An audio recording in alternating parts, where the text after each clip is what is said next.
Let this circle represent $1 million.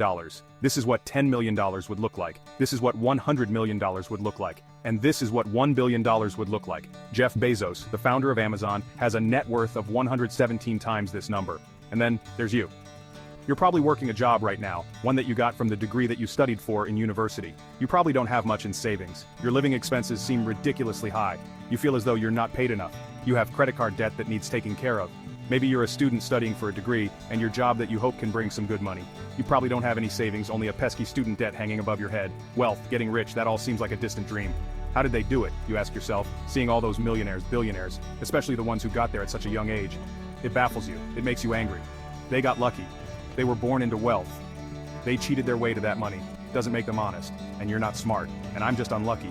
Those dreams you had of buying that mansion, your favorite sports car, paying off your mortgage, traveling around the world, they'll forever remain that way. Just dreams. Nothing more, nothing less. You come to the harsh realization, it's a rigged game. It's been a rigged game from the start, and you're on the losing side of it. But what if I told you you were wrong? What if there was a way of getting there, an actual equation to wealth, a science behind the way money works? What if you didn't have to abandon those dreams of paying off your parents' mortgage or traveling around the world? Would you call me a liar for saying so? I promise that I'm not. And by the end of this video, you'll understand there's a side to the coin that you're not being shown. But I warn you, the road is tough. It's filled with struggle. It's filled with ups and downs. It will need swallowing some difficult truths the school system and society haven't told you yet. And let me be clear, there are many of you who will not make it to the end of this road. But for those of you that do, at the end of this road lies wealth beyond what you thought you could attain. At the end of that road lies the freedom of never having to worry about money again. So, are you with me? Still with me? Then let's not waste any more time. What do you really think about money? Is it something you work for? Is it earned, or is it inherited? Is it the root cause of all evil? Are you desperate to have more of it? Have you been chasing it most of your life? Truth is, most of what you think about money has been influenced by your upbringing and environment. If you were born into a family that didn't have much money growing up, then you're more inclined to believe that you too will not grow up to have much money. Or perhaps you went on the complete opposite end and decided to make as much money as you can so that you will never be in that position again. The fact that your school didn't teach you much about this subject doesn't help things, and because of this, most of you are going to have false beliefs about money that aren't going to help you on this journey. Now stick with me here, because we're going to have to change the way you've been seeing money your whole life. Hollywood has always had a habit of depicting the wealthy and rich as evil, backstabbing, entitled, or corrupt individuals. Question is, have you bought into that stereotype? A recent report released by WealthX showed that of the world's ultra-wealthy, those that had a net worth of 30 million or more, 68% of them were self-made. And it seems like every other study backs up this conclusion. Warren Buffett, self-made billionaire. Howard Schultz, born in poverty. Oprah Winfrey, born in poverty. Jeff Bezos, self-made billionaire. Elon Musk, self-made billionaire. Sarah Blakely, self-made billionaire. What is it that these people know that you don't? Truth is, your equation is all wrong. Here's the two-dimensional equation that you've been taught. Money equals salary earned from a job. Past a certain point, the prospect of getting a job becomes the sole purpose of your education. So what's wrong with that, you ask? I'm going to assume that if you're watching this, you want to make money, a lot of it, and in as short an amount of time as possible. If that is your goal, then this equation for generating money will never get you there. We all have a precious resource, the most important resource of all. And once it's gone, there's no way of getting it back. That resource is time. In a standard job, the amount of money you earn is dependent on the amount of time you put into that job. If you earned $20 an hour and worked 40 hours a week, it would take you nearly 24 years to reach a total of $1 million. But that is without subtracting any taxes or any expenses that you will incur over 24 years. And let's not forget that inflation would make your $1 million less valuable. The reality is that on a salary of $20 an hour, you can only really be a millionaire at an old age by living frugally, and most of that precious resource known as time has slipped through your fingers. You traded all that time for money, and it wasn't even a substantial amount either. So again, you ask yourself, how is it then that there are self-made millionaires and billionaires at such young ages? What makes them so different? And the truth is, they have a better equation than you. They have a way of understanding money that you haven't quite grasped yet. Pay very close attention now. Stop chasing money. In a capitalist society, the rules of the game are as follows. You are paid in proportion to the perceived value that you have. And the people that perceive your value, they are the market, the consumers of the economy. The market is you, your friends, your family, your neighbors, your country.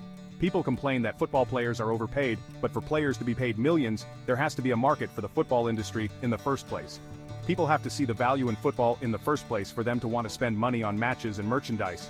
And if the market is a high demand for football, guess what happens to the players who are at the top of their game? They are paid generously for it. It's not about how hard you work.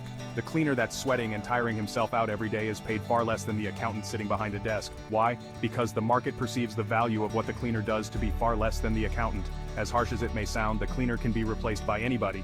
It isn't difficult to learn how to do his job, and therefore the market will not pay him more than the accountant, the guy who spent years studying numbers, the guy who has saved his clients thousands on their taxes. But even so, we just discussed how getting a job isn't the right equation to amassing a great amount of wealth in a shorter period of time. So then how can we increase our perceived value? What is it about people like Elon Musk or Jeff Bezos that makes their perceived value so high? The first step to this equation of wealth is quite simple. If you want money, solve problems. If you take a second to digest this statement, you realize that just about all money runs from this basic premise. If it solves a problem, money will be thrown at it. If it's $1 million problem, then the solution will make you millions. If it's $1 billion problem, then the solution will make you billions. Think about all the problems that a site like Amazon solves. The hassle of going to a store, the hassle of having to wait weeks for a delivery, cheaper prices, and so on. Not to mention all the other companies that Amazon owns, and the problems that those companies solve. Jeff Bezos helped solve $1 billion problem, and was rewarded favorably for doing so. If you've been chasing money, then you've been doing it all wrong. It sounds almost paradoxical, but if you want money, it isn't money that you should be looking for. You should be looking for problems, and more importantly, solutions to those problems. And once you've found that solution, make a business around it. Wait, so that's it? Just solve problems and money will appear? So I'm gonna have to create the next Amazon for me to be rich? Or the next Facebook or Google? You've gotta be kidding me, right? I don't even know how to code. I don't even have the money to start something of that scale. Hold on. You're once more going into old patterns of thinking. Start with a problem. Always start with a problem. Listen to the market around you. What are people saying they don't like? What are people saying they wish existed? What are people saying frustrates them? What do people think is incredibly inconvenient? Is that a problem that you can solve? And also, is it a problem that is worth solving? The final step of this equation to wealth is finding a scalable solution to the problem. Your solution needs to affect a magnitude of people. Starting a restaurant? That's not scalable. You're constrained to the local area and the footfall of that area. But a franchise? Now that's more scalable. Is your solution a piece of software? Then that means once that software has been built, you can scale it infinitely online without needing to worry about things like production or shipping costs, as it's all done virtually. Good luck finding infinite scale with a job. But be careful. Does your solution require your time to generate money? Let's say you were a yoga teacher that charged $100 per hour. Congratulations, you only made yourself another job disguised as a business. There's only a certain amount of lessons that you can feasibly do in one day, and therefore your income is time-bound. But if you created an online yoga class that ran 24/7 with lessons you only had to create once, now that is scalable. Scaling your solution is critical here, so do not get lost on this point. Automation also plays an important role. Systems and processes will keep your business running like a smooth machine if implemented properly. If there is something in your business that you can outsource to somebody else or hire an employee to do it for you, assuming it financially makes sense for you to do so, then do it. Tasking yourself with everything is a bad thing. As much as you may think you're the best, there's someone out there that can do a better job than you. Once you've found a solution, it's your job to make sure that solution can be accessed by everyone in your market. It's not about your ego, and it's not about what you're passionate about. The market doesn't care about your passions. So now that you have your profitable business running with the right systems and processes in place, it's time to move on and reap what you sow. There are two likely paths you're going to face at this point. You either continue your business or cash in and sell it. This is the acquisition. The moment someone buys the solution that you spent years building a business around. This is Instagram being acquired by Facebook for $1 billion. This is PayPal being sold to eBay for $1.5 billion, of which $165 million went straight to Elon Musk's pocket. And the countless other liquidation events that happen across the world. This is where all the effort that you spent into building your company comes to fruition. And if you choose to continue running your business, well, there's a multitude of reasons for you wanting to do so. Maybe you love the company that you built and want to stick with your baby. Maybe you think you can add more value to the company and sell it down the line for more than it's currently worth. Perhaps that business runs passively in the background, so you don't have to do much to keep the wheels turning. Or maybe it's a combination of these three things. Either way, you did it. You solved a problem that the market wanted solving, and it rewarded you favorably for doing so. And so now I ask you, what was it all for anyway? For most of you, it was never about the money. Money is just a piece of paper, a number on a screen. Its value is only backed up by our belief in its value. From the very start, this was never about the money. Paying off the mortgage, buying your dream car, traveling around the world, never having to worry about your financial situation. It's the freedom that you were looking for. Your destination wasn't anything monetary related. It was a feeling, a sensation. The ability to do what you want whenever you wanted without ever having to cast the thought towards, can I afford this? Have I used up all my holidays for the year? How am I going to pay the rent? Will I be able to live off my pension? What dreams will I have to sacrifice because I can't afford to pursue them? The most important lesson from this video was never about the nature of money. It was about the one valuable resource that we all have, the one resource we will never be able to reclaim: time. Is giving up a large chunk of your time towards a job that you probably don't like worth it? Is your life settled on working, coming home, watching the telly, sleeping, waking up the next day, and repeating the same cycle till you retire?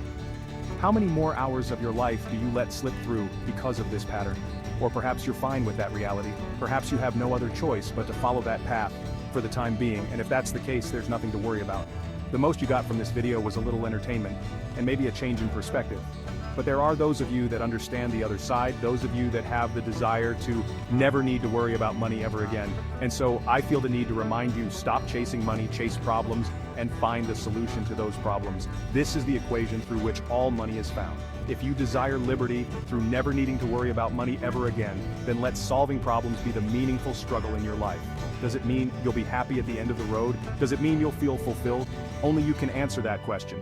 But if your struggle is meaningful, then perhaps it's worth pursuing. And there is your equation to wealth. Of course, I missed out on a lot of intricacies in this video. The topics of business, money, entrepreneurship are far too vast for me to cover in a single video like this. But if you do want to get started on this journey, I do recommend you read the works of MJ DeMarco, who heavily inspired me to create this video. And it's also important to come back to an original point that I made at the start of this, which is that most people will not succeed for various reasons. But the most important part is failing. Failing fast and moving on to the next thing. And if you're out there doing something that isn't strictly related to a business but you want it to make money, then asking yourself the question of what problems am I solving could lead you to find ways of better monetizing whatever it is that you're doing. And that also includes a job and a career. If you can solve more problems and find more solutions at your place of employment, you have something that you can use to leverage a higher salary. But I will end this all on the same message that I have repeated numerous times in this video. Stop chasing money and start chasing solutions to problems. Hey, you've arrived at the end of the video, and thank you so much for watching. But don't click off just yet. I do want to take the time to say thank you very much for watching to the end. These things take quite a few sleepless nights to research, script, film, and edit, so you can't imagine how much I